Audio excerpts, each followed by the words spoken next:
किस नंबर 1। दोस्तों, शुरू करने से पहले चैनल को लाजमी सब्सक्राइब कर ले। मेरा नाम खालिद है। हम लोग कराची में रहते हैं। हमारी फैमिली में मेरी अम्मी, अब्बू, बड़ा भाई, भाभी और एक छोटी बहन है। हमारा दूध का कारोबार है। भाई और अब्बू सारा दिन दुकान पर होते हैं। रात को कभी 1 बजे और कभी 2 बजे वापस आते हैं। हमारे घर का माहौल बहुत सख्त है। अब्बू से सब डरते हैं क्योंकि अब्बू सख्त मिजाज के हैं। मैंने अभी एफएससी का फाइनल इम्तिहान दिया था और फारिग था। अब्बू और भाई ने कई दफ़ा कहा कि दुकान पर आया करो, लेकिन मेरी दिलचस्पी नहीं थी।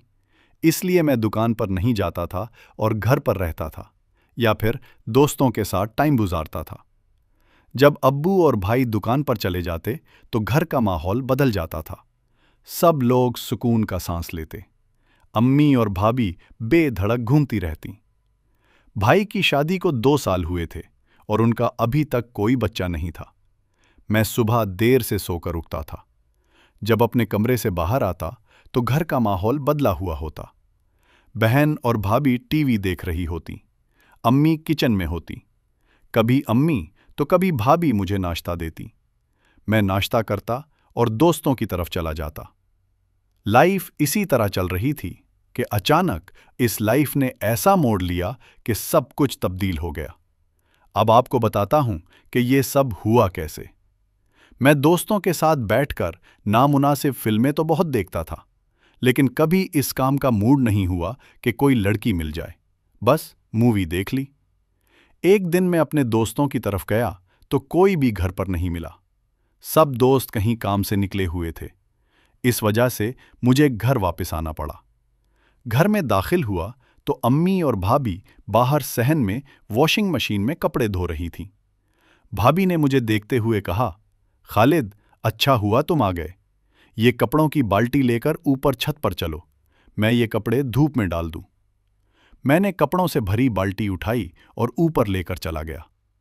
पीछे भाभी भी ऊपर आ गईं।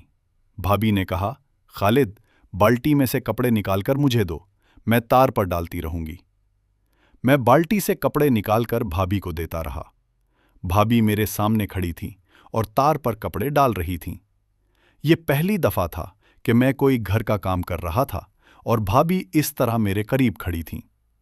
तभी कुछ अंडरगारमेंट्स मेरे हाथ में आ गए तो भाभी ने पीछे मुड़कर मुझे देखा और मेरे हाथ से वो लेते हुए बोली, ओए बेशरम, क्या देख रहे हो, लाओ मुझे दो। भाभी ने मेरे हाथ से वो लेकर तार पर डाल दी और बोली, और कपड़े निकालो। मैंने बाल्टी में हाथ डाला तो 3 बरा और हाथ में आ गईं और कुछ मजीद चीजें। मैंने पहली बार ये चीजें हाथ में पकड़ी थीं। दिल कर रहा था कि खोल कर देख लूं। मैं इन्हीं सोचों में गुम था कि भाभी ने पीछे मुड़कर मुझे देखा और मेरे हाथ से वो चीजें लेते हुए बोली, खालिद, तुम नीचे जाओ और कपड़े अम्मी से लेकर आओ। मैं खाली बाल्टी नीचे लेकर गया तो अम्मी कपड़े धो रही थीं। मुझे देखकर अम्मी बोली, खालिद, और भी कपड़े लेकर जाओ। मैं अम्मी के पास खड़ा हो गया। जिंदगी में पहली बार ऐसा हुआ था। ये नज़ारा देखकर तो जैसे सुकून मिल गया। अम्मी इन सब बातों से बेखबर मशीन से कपड़े निकालने में मसरूफ थी और मैं गहराइयों में खोया हुआ था जो बिल्कुल मेरे सामने थे। अम्मी जब कपड़े निकालती तो कयामत का मंजर पेश होता।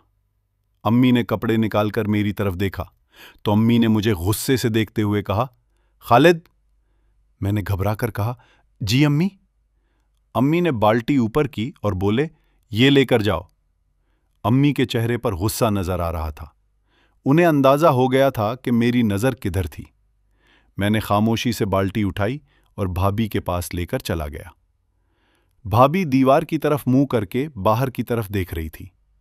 हमारे घर के पीछे एक ग्राउंड था और भाभी इसी तरफ देख रही थी। नजारा देखकर मेरा दिल बिल्लियां उछल पड़ा।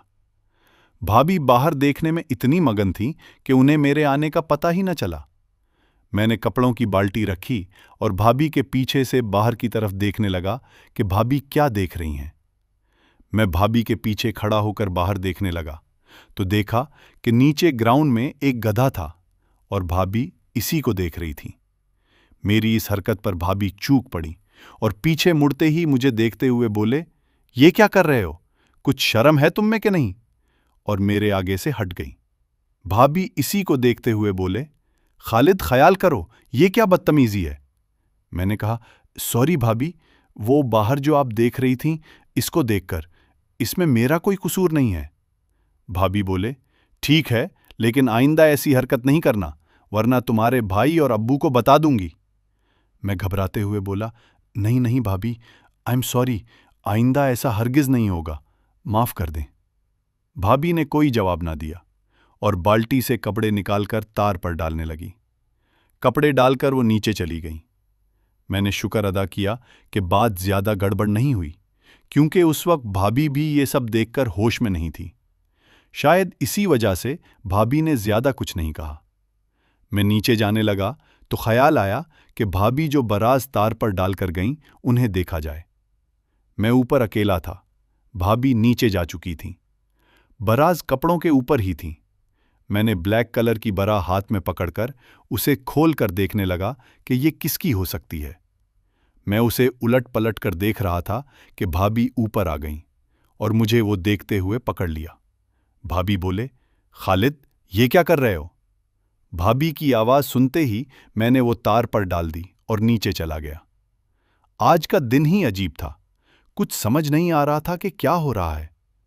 नीचे आकर मैं घर से बाहर चला गया और आवारागर्दी कर रहा था। इसी दौरान भाई की कॉल आई कि कहाँ हो? मैंने कहा, बाहर हूं। भाई ने कहा, दुकान पर आ जाओ, एक काम है। मैं दुकान पर चला गया। भाई ने बताया कि तुम्हारी भाभी के अब्बू की तबीयत खराब है, तो तुम भाभी को लेकर साहिवाल चले जाओ। भाभी का ताल्लुक साहिवाल से था। भाई ने मुझे पैसे दिए और कहा, तीसगाम में 2 सीटें कल की बुक करवा लो और भाभी को छोड़कर वापस आ जाना। मैं जाने लगा तो भाई ने और पैसे दिए और बोले, ऐसा करो, एसी स्लीपर में बुकिंग करवा लेना, गर्मी का मौसम है। मैंने कहा, ठीक है। पैसे लेकर स्टेशन बुकिंग के लिए चला गया। वहां जाकर 2 बर्थ वाला कैबिन एसी स्लीपर का बुक करवाकर भाई को कॉल की कि कल की बुकिंग हो गई है। भाई बोले, तुम घर जाकर भाभी को बता दो ताकि वो कल की तैयारी कर लें। मैं स्टेशन से घर गया तो घर में सन्नाटा था। छोटी बहन टीवी देख रही थी। अम्मी और भाभी नजर नहीं आ रही थीं। मैंने छोटी बहन, जिसका नाम करण है, से कहा, करण, अम्मी और भाभी कहाँ गई हैं? वो बोली, भाई, अम्मी और भाभी बाजार गई हैं। आपने भाभी की बुकिंग करवा ली? मैंने कहा, हाँ, करवा ली। करण सोफे पर लेटी टीवी देख रही थी। करण पर नजर पड़ी तो अच्छा लगा। करण टीवी का रिमोट हाथ में लेकर चैनल तब्दील कर रही थी। करण बहुत प्यारी लग रही थी। मैं बगौर उसे देख रहा था कि अचानक करण ने मुड़कर मुझसे बात करने के लिए गर्दन घुमाई। मैं तो गुम था। करण ने मुझे यूं देखते हुए कहा, क्या हुआ, चुप क्यों है? करण की आवाज सुनते ही मैं चौंका और वहां से नजर हटाकर बोला, हाँ, क्या बात है? करण ने देख लिया था कि मेरी नजर किधर थी। करण उठकर बैठ गई और बोली, भाई, आपके लिए खाना लगा दूं? अम्मी कहकर गई थीं कि आप आ जाएं तो आपको खाना दे दूं। मैंने कहा, हाँ, ले आओ। उसे जाते हुए मैंने एक नज़र देखा। वो किचन में चली गई और मेरे लिए खाना लेकर आ गई। मैंने खाना खाया और अपने कमरे में आ गया। अचानक मेरे कानों में भाभी की आवाज़ आई, खालिद। मैंने एकदम से अपनी आंखें खोली तो भाभी दरवाजे पर खड़ी मुझे ये सब करते देख रही थीं। भाभी को देखकर मैं एकदम उठा। भाभी मुझे गुस्से भरी नज़रों से देखते हुए बोली, ब। मैंने जल्दी से होलिया दुरुस्त किया और बोला, आप कब आए बाजार से?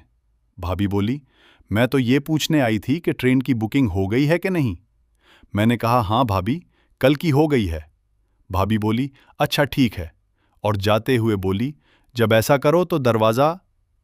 दोस्तों, किसी भी किस्म की कहानियाँ, ये कहानी कटिंग के बगैर, घर की या बाहर की मुकम्मल कहानियाँ खरीदने के लिए इस नंबर पर व्हाट्सएप पर राब्ता करें। हमारे पास लातादाद हर तरह की कहानियाँ, नॉवेल्स मौजूद हैं। आपको बहुत सी स्टोरीज बहुत अच्छे रेट में मिल जाएंगी।